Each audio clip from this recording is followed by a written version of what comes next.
The Buccaneers defense has been awful in the red zone, defending or keeping teams out of the end zone. But I was getting first down reps, second down reps, and that was kind of one of those things that, you know, the Bucs were really looking into me playing and performing that year. My full name is Ayokunle Olatunji Fatinikun. I didn't want to believe that I tore my ACL. I just got up. And I figured that, you know, that would probably be the last game for that season. Didn't know it would be the last game for my career. Well, God made me pick up the shovel, but at least I had something to dig. DJ, so life after football. Yeah. What does that look like for you? Yeah, impactful, you know what I mean, leadership, and mainly just try to be a kingdom man. So that's a lot to unpack.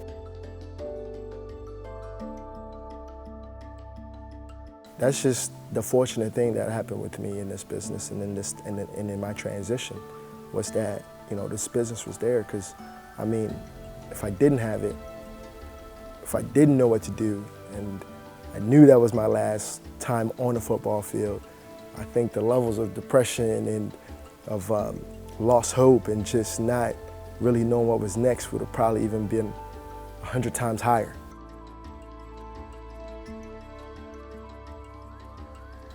The time in the NFL was interesting because it's a numbers game to get in the league. I've seen way more talented people than I have not make it into the NFL. It's a different feeling when you really I can grab my dream and feel it. So I was ready for anything. I'm from Lagos, Nigeria, born and raised. Lived there in Nigeria till I was about 11 years old. So from there we moved to America. I was the youngest at the time and just really was more like my grandmother's purse. It was very different, obviously. You know, I had an older brother that was already here as well, and he was playing sport. Everything that football was what the NFL was. Just a little bit of politics and, you know, involved. I would say maybe a lot of politics, but the overall strength of it, it's one of the best organizations, the craziest business in the world. It's all of that. Best sport in the world. It's literally everything you could think about in one, and that's what I loved about football so much. And to tie it all together, it was a team game. It's a team game for me. And most fun and success I had was on a team. So it was about how could I get a team of my own, create an organization filled with people that care, filled with people that want to see you develop and be the best. If you're a detailer and you love this thing, I'm going to make you the best detailer that you can possibly ever be. So I did that, and we've been crafting this thing out, and man, we'll be 7 years old come January. So it's amazing that the growth that has happened. I think for me, even just myself, just personal growth and development and mentally being stronger and being a better leader. If I can take those lessons that business has taught me and I can impact people with those lessons, sign me up. You know, when I'm communicating with my team, when we're speaking about what we do, it's bigger than just a car wash. It's about the impact you're making on your clients, the impact you're making on the community. And so, you know, we want to disrupt the industry as well, because we know in service industries, there's a lot of bad rep and a lot of trauma received from customers and clients, especially in the auto world. And I felt that I can come into the auto world and really change the dynamics of how people see the outlook of what we do, how people see the individuals that work in these establishments. There's no arrival windows of between 8 and 12. That's awkward to me because then they never show up till 1 p.m. We don't do arrival windows. We show up at the time we say we will. We get up in the morning at 7. We're here, the doors are open at 7 a.m. Guys are working their tails. They understand that it's about literally delivering a service. I think that's why I get such a kick out of it, at, you know, seeing clients' reactions and seeing us deliver a great product for them, knowing that I just impacted their well-being. You know, it's a whole life picture.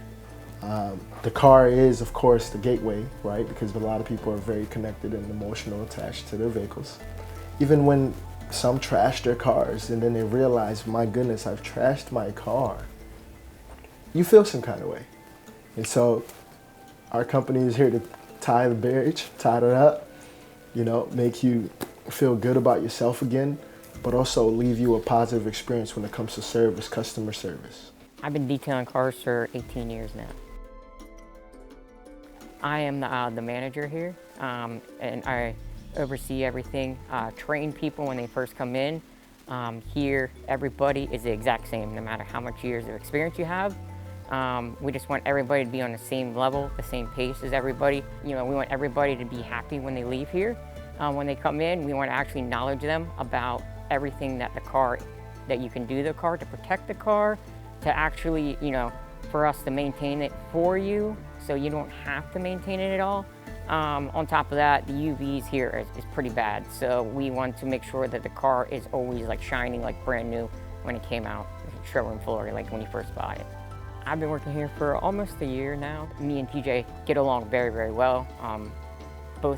We both have the same, you know, knowledge about cars and the same, I'd say, business aspect about the whole thing.